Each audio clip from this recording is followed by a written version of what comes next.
Everyone, कैसे हो आप सब लोग। आई होप कि आप सभी बहुत अच्छे होंगे। तो फाइनली आज की वीडियो में हम लोग यहाँ पे बात करेंगे अपने बायो स्टैटिस्टिक्स के यूनिट 5 के लास्ट चैप्टर के बारे में, जो कि हमारा होने वाला है रिस्पॉन्स सरफेस मेथोडोलॉजी के ऊपर, या फिर हम लोग कह सकते हैं कि इसके अंदर जो हमारा सबसे इंपॉर्टेंट टॉपिक है वो हमारा होने वाला है सेंट्रल कंपोजिट डिजाइन के ऊपर। तो ये हमारी यहाँ पे बायो स्टैटिस्टिक्स की लास्ट वीडियो होने वाली है। इससे पहले हमने यहाँ पे सारी वीडियो सारे टॉपिक्स ऑलरेडी कवर कर दिए हैं। इनकी कंप्लीट प्लेलिस्ट आपको हमारे चैनल पर देखने को मिल जाएगी, तो आप वहां जाके जो है प्लेलिस्ट के सेक्शन में इनको एक्सप्लोर कर सकते हैं। बाकी इसकी जो भी नोट्स है वो आपको हमारे ऐप इम्परफेक्ट फार्मेसी पर देखने को मिल जाएगी, तो वहां जाके आप एक्सेस कर सकते हैं। इन सारी बातों के साथ मेरा नाम है अर्षित पांडे। आप लोग कॉपी पेन लेके बैठ जाइए और हम लोग अपना आज का वीडियो स्टार्ट करते हैं।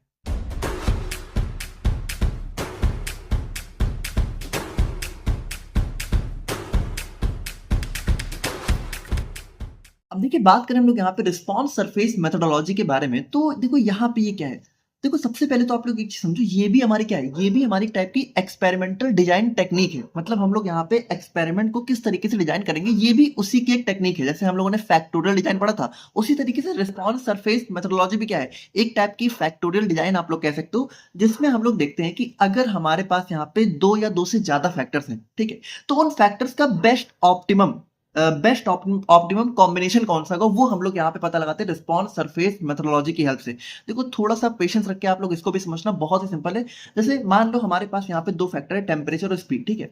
तो टेम्परेचर और स्पीड को हम लोग क्या करते हैं, अलग अलग कॉम्बिनेशन में चेक करके हम लोग पता लगाते हैं कि कौन सा वो बेस्ट कॉम्बिनेशन है, जहां पे जो टेम्परेचर और स्पीड है, स्पीड जैसे मान लो, जैसे सिंपल से मान लो हम लोग यहाँ पे टैबलेट बना रहे हैं, ठीक है। अब टैबलेट बनाते समय मान लो हम लोग यहाँ पे देख रहे हैं कि हम लोग टेम्परेचर कितना रखें, और जो हमारा मिक्सी में मान लो हम लोग यहाँ पे अपना पाउडर्स वगैरह को मतलब कह सकते हो क्रश कर रहे हैं, ठीक है, पीस रहे हैं। तो हम लोग देखते हैं कि जो मिक्सी की रोटेशन स्पीड है, आरपीएम मतलब रोटेशन पर मिनट, वो हम लोग कितना रखें। तो हम लोग यहाँ पे क्या करेंगे, टेम्परेचर और जो रोटेशन पर मिनट है, इसको अलग अलग कॉम्बिनेशन में ट्राई करके देखेंगे कि जो सबसे बेस्ट कॉम्बिनेशन है वो कौन सा है, और उसी को हम लोग पता लगाते हैं रिस्पॉन्स सरफेस मेथोडोलॉजी की हेल्प से। और मुझे पता है कि आप लोग सोच रहे हो कि यही काम तो हम लोग फैक्टोरियल डिजाइन में भी कर रहे थे, तो आखिर रिस्पॉन्स सरफेस मेथोडोलॉजी में अलग क्या होगा। भाई, फैक्टोरियल डिजाइन में भी तो हम लोग यही कर रहे थे ना। हम लोग यहाँ पे टेम्परेचर स्पीड को अलग अलग, जैसे एक बार हम लोग लो टेम्परेचर, एक बार हाई, है ना। जैसे एक बार हम लोग फैक्टर की लो वैल्यू चेक कर रहे थे, एक बार हाई वैल्यू, और इनके कॉम्बिनेशन बना के चेक कर रहे थे, है ना। फिर हम लोग देख रहे थे कि कौन सा बेस्ट कॉम्बिनेशन है। तो रिस्पॉन्स सरफेस मेथोडोलॉजी में अलग सी चीज क्या है। तो देखो, सबसे पहले तो आप लोग एक चीज समझो कि जो हमारा रिस्पॉन्स सरफेस मेथोडोलॉजी है, तो इसी के अंदर आप एक चीज समझो, आप लोग को जो मेन पढ़ना है वो पढ़ना है central composite design. Central composite design का एक टाइप की रिस्पॉन्स सरफेस मेथोडोलॉजी ही है।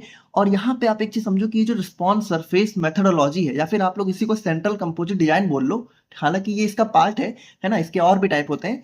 ये है क्या, ये हमारा एडवांस्ड फॉर्म है फैक्टोरियल डिजाइन का। मतलब आप एक चीज समझो, इसकी शुरुआत तो फैक्टोरियल डिजाइन से ही होती है। मतलब सबसे पहले हम लोग यहाँ पे अपना फैक्टोरियल डिजाइन बनाते हैं, जैसे मान लो 2 की पावर 2 बना रहे हैं, ठीक है। तो सबसे पहले हमने फैक्टोरियल डिजाइन बनाई, और फैक्टोरियल डिजाइन को ही हम लोग यहाँ पे और ज्यादा एडवांस फॉर्म में लेके चले जाए, तो उसी को हम लोग बोलते हैं सेंट्रल कंपोजिट डिजाइन, या फिर इसी को आप लोग बोल सकते हो रिस्पॉन्स सरफेस मेथोडोलॉजी। मुझे पता है कि ऐसे बताने से नहीं समझ में आएगा, एग्जाम्पल से आप लोग समझोगे, लेकिन थोड़ा सा पेशेंस होकर पहले चीजों को समझते जाओ। जैसे देखो, फैक्टोरियल डिजाइन में हमने क्या देखा था, जैसे मान लो 2 की पावर 2 फैक्टोरियल डिजाइन की बात करें, तो इसमें हमने देखा था कि मान लो हमारे पास इसमें क्या होता था, हमारे पास दो फैक्टर होते थे। जैसे इस दो का मतलब है फैक्टर, और इस दो का मतलब है लेवल, और हर फैक्टर के दो लेवल होते थे। बिल्कुल यही वाला एग्जांपल आप लोग ले लो, ठीक है। हमारे पास दो फैक्टर है और दोनों के दो दो लेवल है, एक लो लेवल है, एक हाई लेवल है, ठीक है। अच्छा, लो लेवल को हम लोग माइनस से डिनोट करते थे, हाई लेवल को हम लोग प्लस से। ये सारी चीजें हमने ऑलरेडी देखी हुई हैं। अब हम लोग क्या करते थे, इसके कॉम्बिनेशन बनाते थे। जैसे 2 की पावर 2 फैक्टोरियल डिजाइन में हमारे 4 ही कॉम्बिनेशन बनते थे।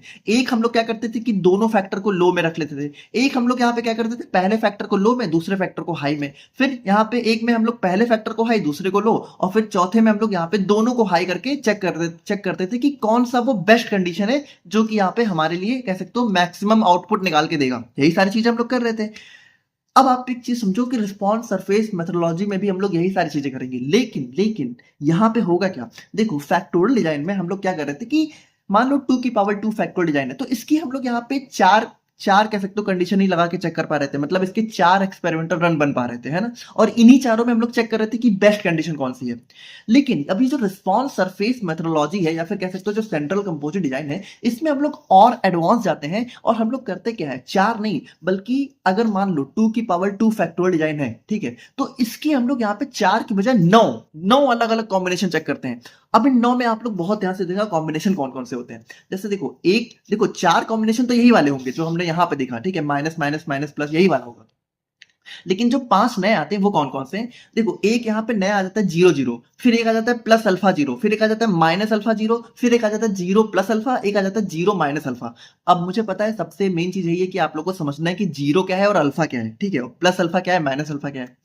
तो इसको थोड़ा-सा हम लोग समझते हैं। देखो, हम लोगों ने देखा था कि जैसे मान लो टेम्परेचर है, ठीक है? तो टेम्परेचर को अगर हम लोग यहाँ पे 2 लेवल में डिवाइड करें तो एक लेवल बन गया माइनस वाला, एक लेवल बन गया प्लस वाला। अब यहाँ पे देखो ये जो हम लोगों ने देखा कि यहाँ पे 2 ही नए टर्म तो आ रहे हैं, जैसे माइनस प्लस तो यहाँ पे भी है। माइनस का मतलब है लो लेवल, प्लस का मतलब है हाई लेवल। अब ये 0 अल्फा का मतलब क्या है? देखो जो 0 है 0, 0 का मतलब होता है यहाँ पे माइनस और प्लस के बीच की मिडल वैल्यू। बहुत ध्यान से समझना। 0 का मतलब है कि जो हमारी यहाँ पे माइनस और प्लस के बीच की मिडल वैल्यू, जैसे वहां मान लो हम लोगों ने देखा कि टेम्परेचर लो कितना है, लो हमारा 20 डिग्री सेल्सियस है और हाई हमारा 40 डिग्री सेल्सियस है। तो यहाँ पे इस केस में टेम्परेचर के केस में 0 की वैल्यू क्या होगी? 20 प्लस 40 डिवाइडेड बाई 2 यानी कि कितना आ जाएगा? 30। देखो 20 से 40 के बीच की वैल्यू कौन सी है? 30। तो 0 का मतलब यहाँ पे 30 हो जाएगा। अब ये जो प्लस अल्फा और माइनस अल्फा है इसका क्या मतलब है? देखो प्लस अल्फा और माइनस अल्फा क्या होती है? प्लस अल्फा का मतलब है कि जो आप लोग की मैक्सिमम वैल्यू है, मतलब जो आप लोग की हाई वैल्यू है, आप लोग उससे भी थोड़ा आगे चले जाओ। मतलब यहाँ पे आप लोग क्या करो कि जब आप लोग यहाँ पे कॉम्बिनेशन बना के चेक ही कर रहे हो कि कौन सा बेस्ट आउटपुट देगा, तो आप लोग एक काम क्या करो कि सिर्फ यहाँ पे लो हाई चेक करने के बजाय आप लोग एक काम करो कि हाई में भी और हाई चले जाओ। मतलब हाई की मैक्सिमम वैल्यू से भी हाई चले जाओ, तो उसको हम लोग बोलते हैं प्लस अल्फा। बहुत ध्यान समझना। देखो यहाँ पे हाई क्या है? टेम्परेचर के केस में हाई है 40, तो यहाँ पे प्लस अल्फा क्या हो जाएगा? प्लस अल्फा हो जाएगा 40 से भी ज्यादा। कितना? 45। और वहीं पे देखो अब माइनस अल्फा का मतलब है कि अब आप लोग यहाँ पे लो लेवल से भी और नीचे चले जाओ। मतलब जो लोवेस्ट वैल्यू है, तो लोवेस्ट वैल्यू टेम्परेचर के केस में 20 है। अब इससे भी और नीचे जाना है, तो इससे भी और नीचे जाने का मतलब है कि हम लोग यहाँ पे क्या करेंगे? 20 से भी नीचे, तो माइनस अल्फा की वैल्यू आ जाएगी 15। देखो ये चीज आप लोग को समझनी पड़ेगी कि यहाँ पे देखो 0 का मतलब है कि जो हमारी प्लस और माइनस वाली वैल्यू है, यानी जो हाई और लो की वैल्यू है, इनके बीच की वैल्यू, ये हमारी 0 हो गई। और प्लस अल्फा का मतलब है कि जो आप लोग की प्लस वाली वैल्यू है, इससे भी ज्यादा। ठीक है, तो ये हमारा प्लस अल्फा हो गया। और माइनस का मतलब है, ठीक है, माइनस अल्फा का मतलब है कि जो आप लोग की लो वैल्यू है उससे भी कम चले जाओ, तो ये हमारा हो जाएगा माइनस अल्फा। तो यहाँ पे देखो टेम्परेचर की हम लोगों ने 4 कंडीशन निकाल दी। कौन कौन सी? देखो एक तो हमारी लो लेवल, लो टेम्परेचर था, ये हमें पता ही था। एक हमारा हाई टेम्परेचर था जो कि 40 है। अब हमने क्या किया? एक हमने मिडिल वैल्यू निकाली इसकी टेम्परेचर की, जो कि हमने 30 रख ली। और एक हमने क्या करी? एक हमने इसकी और ज्यादा हाई वैल्यू निकाली जो कि 45 हो गई, और एक हमने और ज्यादा इसकी लो वैल्यू निकाली जो कि 15 हो गई। और उसी तरीके से सेम हम लोग यहाँ पे स्पीड में भी करेंगे। जैसे स्पीड में देखो लो वैल्यू कितनी दी हुई है? 100 आरपीएम। ठीक है, तो माइनस हमने 100 ले लिया। अब प्लस कितनी दी हुई है? हमारी 200 आरपीएम।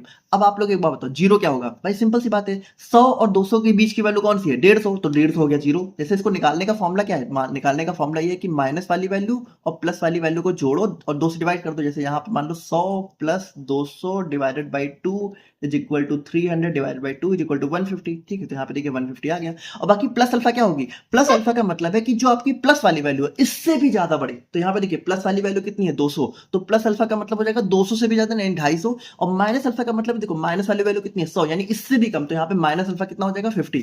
अब हम लोग क्या करेंगे? अब अगर हम लोग यहाँ पे अपने इस रिस्पॉन्स सरफेस मेथोडोलॉजी के अकॉर्डिंग हम लोग यहाँ पे अपने कॉम्बिनेशन बनाए, तो देखो पहला कॉम्बिनेशन कौन सा है? Minus minus. तो माइनस माइनस का मतलब है कि आप लोग टेम्परेचर की लो वैल्यू लो और स्पीड की भी लो वैल्यू, यानी यहाँ पे 20 और 100 आ जाएगा। ठीक है, उसके बाद देखो दूसरा कॉम्बिनेशन क्या है? Plus minus. ठीक है, तो प्लस माइनस देखिए हमारा 40 प्लस मतलब यहाँ पे देखो टेम्परेचर की हाई वैल्यू कौन सी है? टेम्परेचर की देखो हाई वैल्यू कौन सी है? 40। ठीक है, और यहाँ पे माइनस का मतलब है कि यहाँ पे इसकी लो वैल्यू, तो इसकी लो वैल्यू कितनी? 100। ठीक है, तो ये सारी चीजें हमने ऑलरेडी भी डिस्कस करी हुई है, इसलिए आप लोग देखो इसको देख के ही समझ सकते हो। जैसे यहाँ पे देखो, अब यहाँ पे देखो आप लोग ये चीज समझना, जैसे 0 0 का मतलब क्या है? जैसे हमने देखा था यहाँ पे हमारे पास 5 नई कंडीशन है, इन 5 नई कंडीशन को समझते हैं। देखो 0 0 का क्या मतलब है? 0 0 का मतलब है कि यहाँ पे हमने क्या करेंगे? हम लोग यहाँ पे इनकी मिडिल वैल्यू रखेंगे। यानी देखो इसकी टेम्परेचर की भी मिडिल वैल्यू जो कि 30 है, और यहाँ पे स्पीड की भी मिडिल वैल्यू जो कि 150 है। तो यहाँ पे देखो 0 0 में क्या है? 30 और 150। अब प्लस अल्फा और जीरो, यानी देखो प्लस अल्फा मतलब पहले वाले फैक्टर की हाईएस्ट वैल्यू और दूसरे वाले फैक्टर की मिडिल वैल्यू। तो देखो पहले वाले फैक्टर की हाईएस्ट वैल्यू कितनी है? 45, और दूसरे वाले फैक्टर की मिडिल वैल्यू कितनी है? 150। तो इसी तरीके से देखिए हमने यहाँ पे क्या वो कॉम्बिनेशन बनना है। ठीक है, जैसे यहाँ पे देखो 0 और प्लस अल्फा, तो यहाँ पे 0 ये आ जाएगा हमारा 30। ठीक है, ये हमारा 30 आ जाएगा। देखो जीरो का मतलब क्या है, ए वाले फैक्टर की जीरो वैल्यू कितनी है 30, ठीक है, तो ये हमारा 30 आ जाएगा और ये हमारा 250। तो इस तरीके से देखो रिस्पॉन्स सरफेस मेथोडोलॉजी में हम लोग क्या करेंगे कि टू लेवल फैक्टोरियल डिजाइन में हम लोग यहाँ पे 4 की बजाय 9 अलग अलग कॉम्बिनेशन को टेस्ट करेंगे और उसके बाद देखेंगे कि अब इनमें से कौन सी वो कंडीशन है जो कि हमें मैक्सिमम आउटपुट निकाल के दे रही है, मतलब कौन सी वो टेम्परेचर और यहाँ पे रोटेशन पर मिनट का कॉम्बिनेशन है जिससे हमें मैक्सिमम ड्रग प्रोडक्शन देखने को मिलेगा। यही हमारा होता है सेंट्रल कंपोजिट डिजाइन का मेन मोटिव, ठीक है। अब हालांकि मुझे पता है आप लोगों ने कुछ फिगर वगैरह देखे हैं तो उन सारी चीजों को हम लोग देखेंगे कैसे हम लोग बनाते हैं, बाकी आप लोग समझ गए ना, समझ इसका मतलब क्या है, इसका मतलब यही है कि हम लोग यहाँ पे क्या करते हैं, हम लोग यहाँ पे बेस्ट कंडीशन फाइंड करते हैं, ठीक है। और बाकी इसका इसमें हम लोग क्या करते हैं, जैसे देखो इसमें होती तो बहुत सारी चीजें हैं, जैसे हम लोगों ने रिस्पॉन्स सरफेस प्लॉट पढ़ा था, आप लोगों ने पढ़ा था ना यूनिट नंबर 3 में ग्राफ में, तो वो जो रिस्पॉन्स सरफेस प्लॉट है वो इसी रिस्पॉन्स सरफेस मेथोडोलॉजी के अंडर में ही बनता है। तो उसी में हमने क्या पढ़ते हैं, उस ग्राफ से ही वो जो ग्राफ बनता है ना, वो जो हमारा 3D ग्राफ बनता है उसमें हाइट भी आ जाती है ना, तो उसी से हम लोग पता लगाते हैं अपनी मैक्सिमम वैल्यू। अब हालांकि देखिए ये मैंने आप लोग को थोड़ा सा इजी समझाने के लिए ऐसे बता दिया, बट अभी के लिए आप इतना सिंपली समझो कि वैसे हम लोग यहाँ पे इसमें ग्राफ वगैरह बनाते हैं, फिर वहां से हम लोग यहाँ पे वैल्यू को फाइंड करते हैं। अब आरएसएम में क्या होता है, प्लानिंग होता है, परफॉर्मिंग है ना, और हम लोग यहाँ पे मैथमेटिकल मॉडल बनाते हैं प्रॉपर, ठीक है। इसकी इक्वेशन वगैरह होती है तो इतना हम लोग डिटेल में नहीं लिख रहे हैं, बाकी आप लोग समझ तो गए, इसका कोर कॉन्सेप्ट क्या है ये समझना बहुत जरूरी है, जैसे ये चीजें कोई नहीं समझाता है। और यहाँ पे अगर हम लोग बात करें तो उसमें हम लोग ग्राफ बनाते हैं, वही चीज है कि हम लोग यहाँ पे क्या करते हैं, हम लोग यहाँ पे अपना एक प्रॉपर 3D ग्राफ बनाते हैं ना, और बाकी यहाँ पे 2D भी हमने देखा था जो रिस्पॉन्स सरफेस प्लॉट का ही हमारा यहाँ पे एक जो है टाइप था उसी में। तो मतलब यहाँ पे दोनों तरह के ग्राफ से हम लोग यहाँ पे अपनी मैक्सिमम जो भी हमारी वैल्यू है, जो कि हमारा कह सकते हो ऑप्टिमम वैल्यू है, ऑप्टिमम कंडीशन है, वो हम लोग यहाँ पे पता लगा सकते हैं।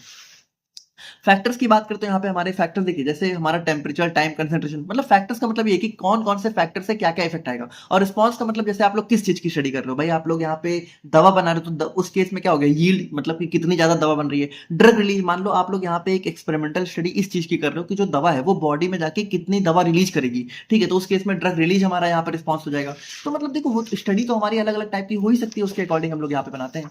अब सेंट्रल कंपोजिट डिजाइन की अगर हम लोग यहाँ पे बात करें तो यहाँ पे देखिए ये हमारा क्या है, ये हमारा एक टाइप का रिस्पॉन्स सरफेस मेथोडोलॉजी का एक टाइप हो जाता है, ठीक है। और यहाँ पे हम लोग यहाँ पे कह सकते हैं क्वाड्रेटिक कर्व मॉडल बनाते हैं। अब देखो यहाँ पे, अब इस चीज को आप लोग थोड़ा समझना, देखो ये जो हमने यहाँ पे ये सारी कंडीशन देखी ना, अब इसी को हमें क्या करना है, इसी को हमें यहाँ पे response surface central composite design के अंदर बनाना है इसी को, ठीक है। तो कैसे बनाते हैं, अब इसको ध्यान समझना। देखो आप लोग को ये चीज तो पता ही है, जैसे मान लो हम लोग यहाँ पे एक्स और वाई एक्सिस को इस तरीके से बनाए, ठीक है। तो यहाँ पे देखो, यहाँ पे होता क्या है कि जैसे अगर हम लोग यहाँ पे मान लो, जैसे आप लोग जब ऐसे बनाते हो, ऐसे यहाँ पे जीरो रखते हो, तो जीरो की इधर वाली वैल्यू क्या होती है, माइनस होती है, इधर वाली प्लस होती है। तो इसी तरीके से देखो यहाँ पे ये क्या है, ये हमारा जीरो वाला पॉइंट है। अब यहाँ पे देखो इससे इधर वाली जो एक्स की वैल्यू है ये क्या होगी, ये हमारी प्लस में होगी, और इससे इधर वाली जो एक्स की वैल्यू ये हमारी क्या होगी, माइनस में होगी।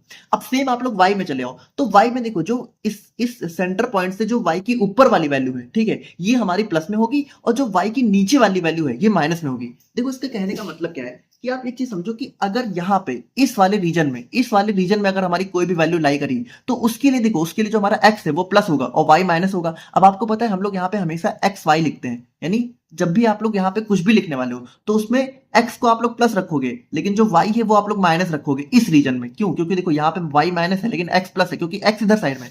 अब ऊपर यहाँ पे चले आओ, अब यहाँ पे देखो y भी प्लस में x भी प्लस में, तो यहाँ पे आप लोग क्या रखोगे, प्लस x और प्लस वाई, ठीक है, जो भी वैल्यू निकल के आएगी। अब यहाँ पे मान लो यहाँ पे आप लोग को रखना होगा, तो यहाँ पे जैसे देखो y तो प्लस में है लेकिन x माइनस में है, तो पहले हम लोग x लिखते हैं, तो माइनस एक्स प्लस वाई। और यहाँ पे इस वाले में चले आओ, तो यहाँ पे देखो y भी माइनस में है और x भी माइनस में, तो हम लोग लिखेंगे माइनस एक्स माइनस वाई, ठीक है। इतना तो आप लोग समझते हो ना। अब देखो यहाँ पे जो सेंट्रल कंपोजिट डिजाइन है, इसमें हम लोग करते क्या है, देखो इसमें हम लोग सबसे पहले तो हम लोग यहाँ पे इसी टाइप से एक्स वाई का अपना एक जो है लाइन बना लेते हैं, और उसके बाद हम लोग क्या करते हैं, हम लोग यहाँ पे एक अपना कह सकते हो एक अपना बॉक्स टाइप का बनाते हैं, जो कि हमारा यहाँ पे क्या होता है, जो कि हमारा यहाँ पे फैक्टोरियल पॉइंट्स को रिप्रेजेंट करता है। देखो मतलब यही हमारा क्या होता है, यही हमारा सेंट्रल कंपोजिट डिजाइन का एक कह सकते हो मेन कोर होता है, जहां पे थोड़ा सा समझना बातों को। देखो मुझे पता है थोड़ा सा कंफ्यूजन होगी, बट थोड़ा सा पेशेंस के साथ बातों को समझना कि यहाँ पे देखो होता क्या है। देखो यहाँ पे ये होती है हमारी यहाँ पे सेंटर पॉइंट। सेंटर पॉइंट का मतलब होता है हमारी मिड वैल्यू। अब देखो यहाँ पे क्या है, इस वाले पॉइंट में पार्टिकुलर अगर आप लोग देखो तो इस वाले पॉइंट पे x भी 0 है, क्योंकि देखो भाई x यहाँ से शुरू ही तो हो रहा है, इधर भी, तो इस वाले पॉइंट पे x भी 0 है और y भी देखो इस वाले पॉइंट पे बिल्कुल 0 ही होगा ना। तो यहाँ पे देखो y भी यहाँ से शुरू हो रहा है, यहाँ से शुरू हो रहा है, लेकिन यहाँ पे तो 0 है। तो यहाँ पे ये वैल्यू होती है 0 0 और इसको हम लोग बोलते हैं सेंटर पॉइंट। क्या बोलते हैं? Centre point. सेंटर पॉइंट की वैल्यू कितनी होती है? 0 0। ठीक है, समझ गए? अब देखो, अब ये जो आप लोग को बॉक्स दिख रहा है ना, ये वाला, अब आप एक चीज समझो कि ये बॉक्स क्या होता है। ये बॉक्स हमारा, ये जो प्लस और माइनस वाली वैल्यू होती है, ठीक है, जैसे मान लो टेम्परेचर में मान लो ये वाला प्लस है, ठीक है, ये वाला माइनस है, तो ये जो मैक्सिमम प्लस और माइनस होता है ये इसको रिप्रेजेंट करता है। मतलब यहाँ पे आप एक चीज समझो कि बॉक्स का जो एज है, ठीक है, यहीं पे हमारा मैक्सिमम वैल्यू आएगी प्लस और माइनस वाली। जैसे मैक्सिमम वैल्यू की बात हो रही है, यहाँ पे अल्फा की बात नहीं हो रही। अब यहाँ पे देखो ये जो 4 पॉइंट आप लोग को दिख रहे हैं यहाँ पे, 1 2 3 4। अच्छा देखो, सबसे पहले तो एक चीज समझो, ये जो आप लोग को मॉडल दिख रहा है ये हमारा 2 की पावर 2 फैक्टोरियल डिजाइन का मॉडल है। मतलब है तो ये सेंट्रल कंपोजिट डिजाइन का मॉडल, लेकिन ये उस सेंट्रल कंपोजिट डिजाइन का मॉडल है जो कि 2 की पावर 2 फैक्टोरियल डिजाइन का एडवांस मेथड है। देखो हमने क्या देखा, स्टार्टिंग में हमने देखा कि सेंट्रल कंपोजिट डिजाइन क्या है, एडवांस्ड फॉर्म है फैक्टोरियल डिजाइन का। जैसे मान लो 2 की पावर 2 को अगर आप लोग फैक्टोरियल डिजाइन में बनाओ तो हमारे 4 ही कंडीशन बनेंगे, लेकिन इसी 2 की पावर 2 को अगर आप लोग यहाँ पे रिस्पॉन्स सरफेस मेथोडोलॉजी में बनाओ तो यहाँ पे 9 कंडीशन बनेगी। तो इन्हीं 9 कंडीशन को अगर हम लोग यहाँ पे एक फिगर में दिखाना चाहें, ठीक है, तो हम लोग यहाँ पे इस तरीके से दिखाते हैं, जहां पे ये जो 4 पॉइंट आप लोगों को दिख रहे हैं, ये जो 4 पॉइंट आप लोगों को दिख रहे हैं, इनको हम लोग बोलते हैं फैक्टोरियल पॉइंट। क्या बोलते हैं? Factorial point.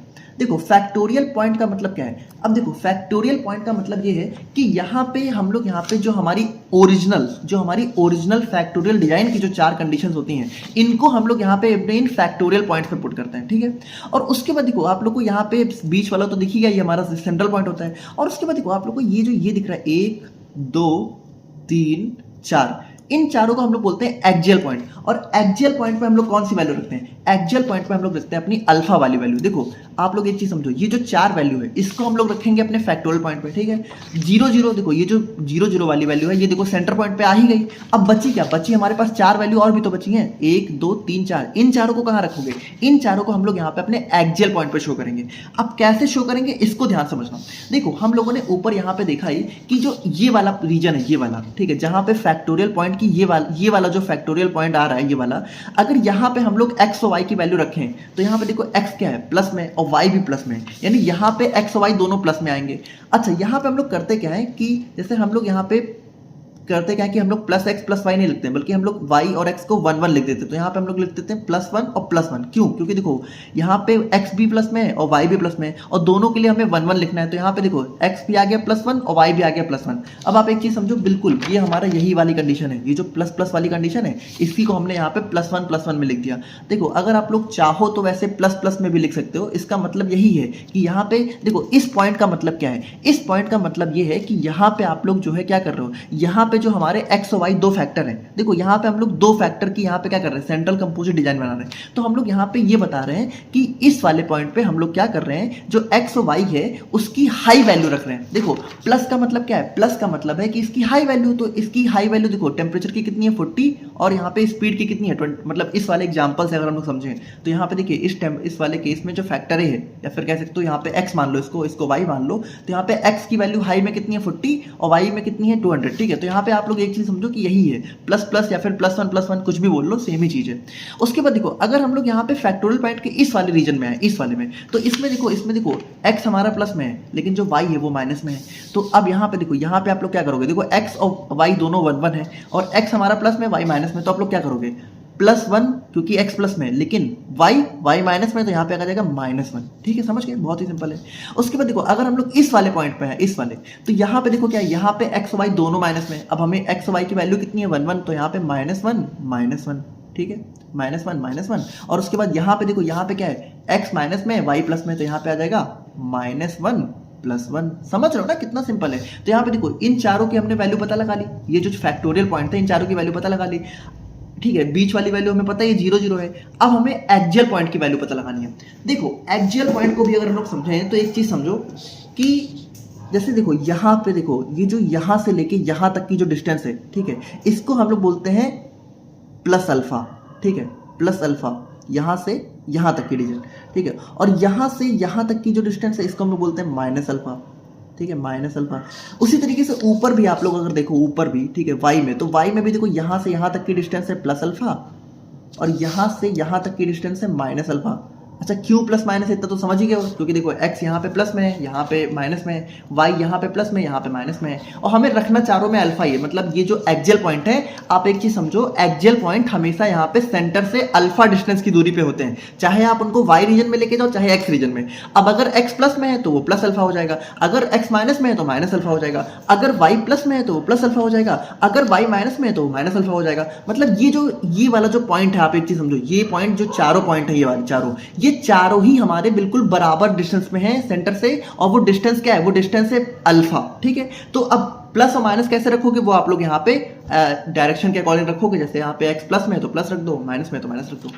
अब यहाँ पे देखो, अब क्या हम लोग यहाँ पे इन चारों पॉइंट को पता लगा सकते हैं। देखो, अगर आप लोग यहाँ पे इस पॉइंट की वैल्यू x और y में लिखना चाहो, तो यहाँ पे देखो, यहाँ पे x कितना है, x कितना है भाई, देखो यहाँ से यहाँ तक x कितना है, प्लस x। देखो यहाँ पे प्लस अल्फा ही तो है। जैसे देखो, हमें सेंटर से यहाँ तक की डिस्टेंस यहाँ पे लिखनी है x और y के टर्म में, तो x कितना है, प्लस अल्फा।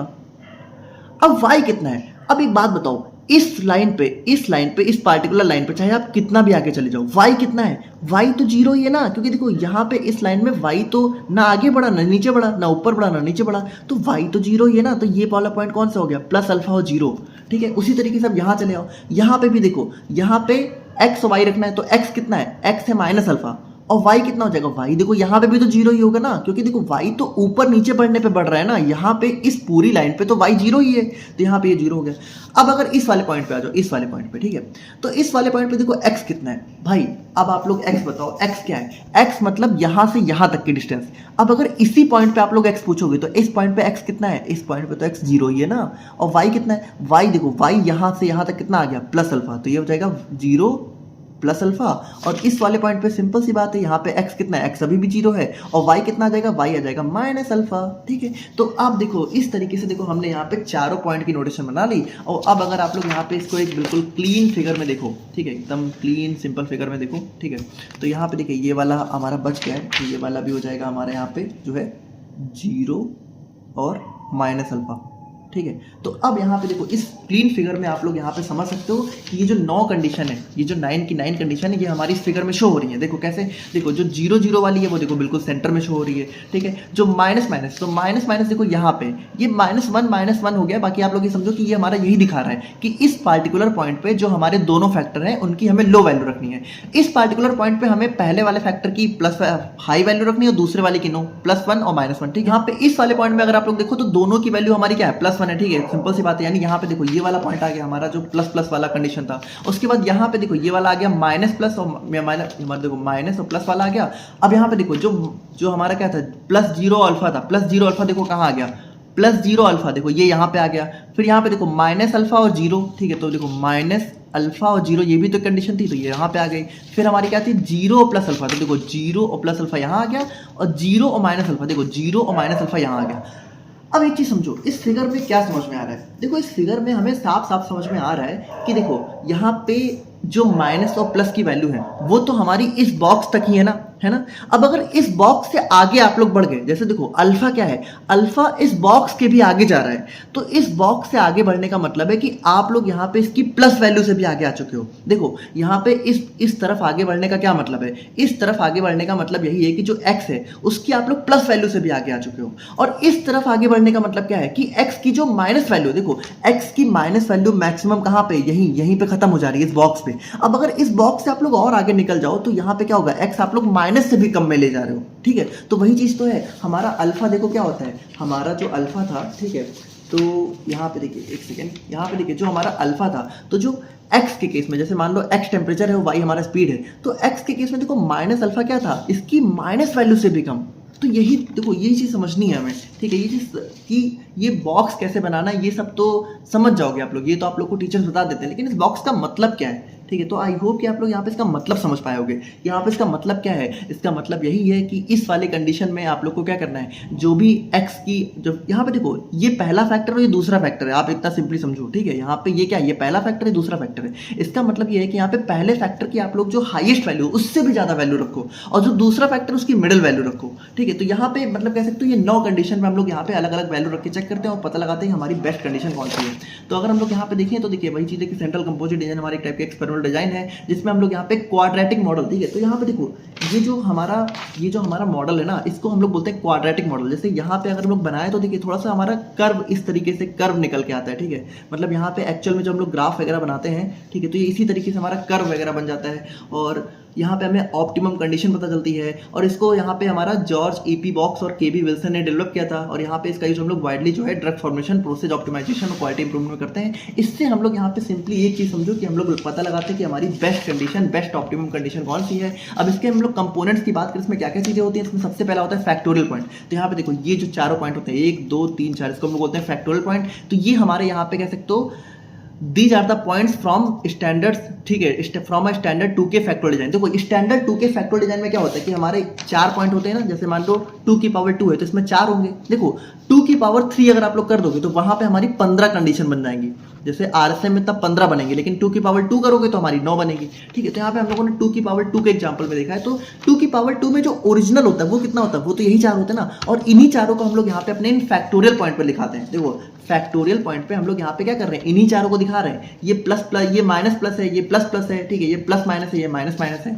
और बाकी यहाँ पे देखिए वही चीज़ है कि हमारा कॉर्नर्स ऑफ अ क्यूब, जो भी हमारा क्यूब होता है उसके कॉर्नर पे इनको रिप्रेजेंट किया जाता है। उसके बाद देखो स्टार पॉइंट क्या होते हैं। स्टार पॉइंट हमारे यहाँ पे वो पॉइंट होते हैं जो कि यहाँ पे अल्फा डिस्टेंस पे लोकेटेड होते हैं। तो स्टार पॉइंट देखो, स्टार मतलब ये वाला पॉइंट हो गया, ठीक है। जैसे आप लोग यहाँ पे इमेज वगैरह देखोगे तो इसको यहाँ पे स्टार पॉइंट दिखाया जाता है, ठीक है, मतलब इसको बिल्कुल स्टार पॉइंट दिखाते हैं। तो ये स्टार पॉइंट का मतलब है कि ये हमारा अल्फा डिस्टेंस पे लोकेटेड होता है अलोंग ईच एक्सिस, ठीक है, हर एक्सिस पे। जैसे आप लोग यहाँ पे चाहे एक्स एक्सिस में जाओ चाहे वाई में जाओ, दोनों में ही बराबर डिस्टेंस पे लोकेटेड होगा। और यहाँ पे कर्वेचर और हमारा क्वाड्रेटिक मॉडल इसी की वजह से हमारा बनता है। और स्टार, और उसके बाद हम लोग यहाँ पे फाइनली बात करें अपने सेंटर पॉइंट के बारे में, तो ये हमारे यहाँ पे हर फैक्टर के क्या होते हैं, हर फैक्टर अपने मिड पॉइंट पे सेट होता है, मतलब यहाँ पे हाई और लो के बीच की वैल्यू।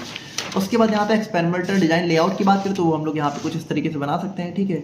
और अगर हम लोग यहाँ पे देखें तो इन दिस डिजाइन, यहाँ पे देखिए जो फैक्टोरियल पॉइंट है ये हमारा एक स्क्वायर फॉर्म कर रहे हैं और रिप्रेजेंट कर रहे हैं हाई और लो वैल्यू को। सेंटर पॉइंट हमारा रिप्रेजेंट कर रहा है मिड पॉइंट को और एक्सियल पॉइंट हमारा दिखा रहा है extent beyond the factorial region to study curvature. यानी यहाँ पे क्या कर रहे हैं हम लोग, फैक्टोर देखो ये इतना रीजन है फैक्टोरियल, ठीक है। अब इसके भी बियॉन्ड आप लोग चले जाओ तो ये है हमारा अल्फा और यही है हमारा यहाँ पे सेंट्रल कंपोजिट डिजाइन।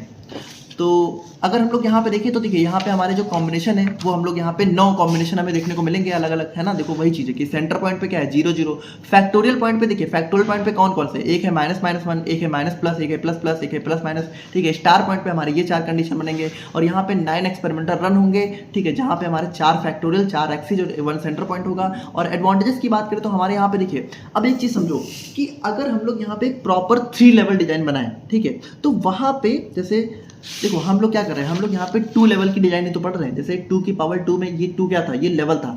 अगर यहाँ पे मान लो 3 की पावर 2 पढ़ो या फिर 3 की पावर 3 पढ़ लो तो यहाँ पे टोटल रन हमारे बहुत ज़्यादा बन जाते हैं। जैसे 3 की पावर 2 में हमारे टोटल रन बनेंगे 9, 3 की पावर 3 में बनेंगे टोटल एक्सपेरिमेंटल हमारे 27। तो आप एक चीज़ समझो कि 3 की पावर या फिर कह सकते हो 3 लेवल स्टडी से बचने के लिए या फिर अपने एक्सपेरिमेंटल रन को कम करने के लिए हमारा ये मेथड बहुत ही यूजफुल होता है और ये हमारा कर्वेचर को डिटेक्ट करता है, ठीक है, ऑप्टिमाइजेशन में हेल्प करता है, मैथमेटिकल मॉडल बनाता है।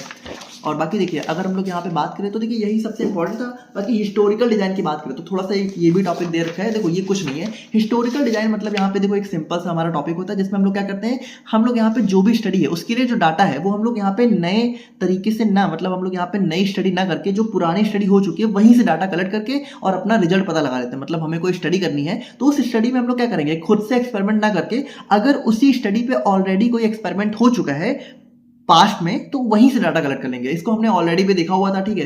जैसे यहाँ पे क्या होता है, यहाँ पे हम लोग यहाँ पे जो भी न्यू कंट्रोल ग्रुप है उसको हम लोग यहाँ पे कह सकते हो करंट रिजल्ट से कैलकुलेट करते हैं। जैसे यहाँ पे मान लो कोई नई ड्रग है, ठीक है, उसको हम लोग यहाँ पे टेस्ट करें 2026 में, तो हम लोग एक काम करेंगे 2026 में हम लोग स्टडी को आगे ना बढ़ा के हम लोग चेक करेंगे कि 2020 से लेके और 2026 तक जो डाटा ऑलरेडी हमारे पास अवेलेबल होगा, ठीक है, वहीं से हम लोग क्या करेंगे, वहीं से हम लोग यहाँ पे डाटा को कलेक्ट कर लेंगे। टाइप्स की बात करें तो यहाँ पे देखिए हमारे यहाँ पे जैसे मेडिकल रिकॉर्ड हो गए, पब्लिक, मतलब हम लोग यहाँ पे एक हिस्टोरिकल डाटा लेंगे कहाँ से, तो देखिए जैसे हॉस्पिटल में भी हमारा डाटा कलेक्टेड होता है पेशेंट का, वहाँ से ले सकते हो, ठीक है। जो भी रिसर्च स्टडीज ऑलरेडी पब्लिश हो चुकी है वहाँ से ले सकते हो। क्लिनिकल ट्रायल का जो डेटा बेस होता है, जैसे जब भी कोई नई दवा कोई नई दवा बनती है, उसका क्लिनिकल ट्रायल होता है, तो वो सारा चीज़ें हमारी डेटाबेस में कलेक्ट होती है, वहाँ से आप लोग ले सकते हो। और प्रीवियस एक्सपेरिमेंट जो भी हो चुके हैं उस टॉपिक से रिलेटेड, वहाँ से आप लोग डेटा कलेक्ट कर सकते हो। एडवांटेजेस की बात करते हैं, हमारा टाइम सेविंग होता है, जैसे हम लोग यहाँ पे नए डेटा नहीं कलेक्ट करते, पुराना जो डेटा ऑलरेडी अवेलेबल है वहीं से ले लेते हैं, ठीक है। हमारा और हमें देखिए, जब भी हम लोग यहाँ पे कंट्रोल ग्रुप की यहाँ पे स्टडी करते हैं, ठीक है, तो वहाँ पे हमें जो है एक पैरेलल कंट्रोल ग्रुप नहीं चाहिए होता। मतलब जैसे हम लोगों ने देखा था ना, एक्सपेरिमेंटल ग्रुप और कंट्रोल ग्रुप, तो वहाँ पे कंट्रोल ग्रुप जिसको हम लोग यहाँ पे प्लेसिबो दे रहे थे, उसकी जरूरत नहीं पड़ती, उसको हम लोग यहाँ पे पिछले डाटा से ही ले लेते हैं। ऑप्टिमाइजेशन टेक्निक की हम लोग यहाँ पे फाइनली बात करें तो देखो, ये तो कुछ है ही नहीं। इसका मतलब ही यही है कि हम लोग यहाँ पे जब भी हमारे पास दो या दो से ज्यादा फैक्टर्स होते हैं, तो उनकी जब हम लोग यहाँ पे बेस्ट कंडीशन फाइंड करते हैं, तो उसी को हम लोग बोलते हैं ऑप्टिमाइजेशन। ऑप्टिमाइजेशन का मतलब है कि आप लोग यहाँ पे अपनी जो भी डिजाइन, एक्सपेरिमेंटल डिजाइन है, उसको ऑप्टिमाइज करके बेस्ट से बेस्ट तरीका पता लगाओ। मतलब यहाँ पे ऑप्टिमम जो है कंडीशन पता लगाओ, ताकि आप लोग को मैक्सिमम आउटपुट मिल पाए। ये भी वही चीज है ना। जैसे मान लो हम लोग टैबलेट को डेवलप कर रहे हैं, मान लो हमारे पास 3 फैक्टर हैं और हमें पता लगाना है कि कितनी % ड्रग रिलीज होगी इन तीनों फैक्टर की बेस्ट कंडीशन पे।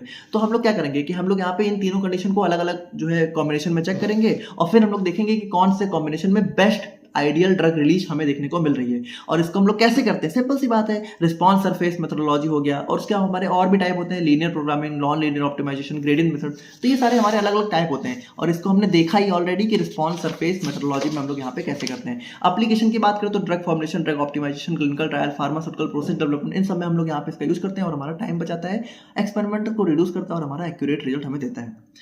तो फाइनली इसी के साथ हमारी यहाँ पे बायो स्टैटिस्टिक्स कंप्लीट कवर हो जाती है। आई होप कि आप लोग को इस लेक्चर से बहुत हेल्प मिली होगी, और अगर कुछ नहीं समझ में आया तो बताइएगा, और अगर वीडियो हेल्पफुल रही हो तो एक लाइक कर दीजिएगा, शायद आप लोग का यह आखिरी लाइक हो। मिलते हैं नेक्स्ट वीडियो में, शायद ना मिले। Thank you so much for everything.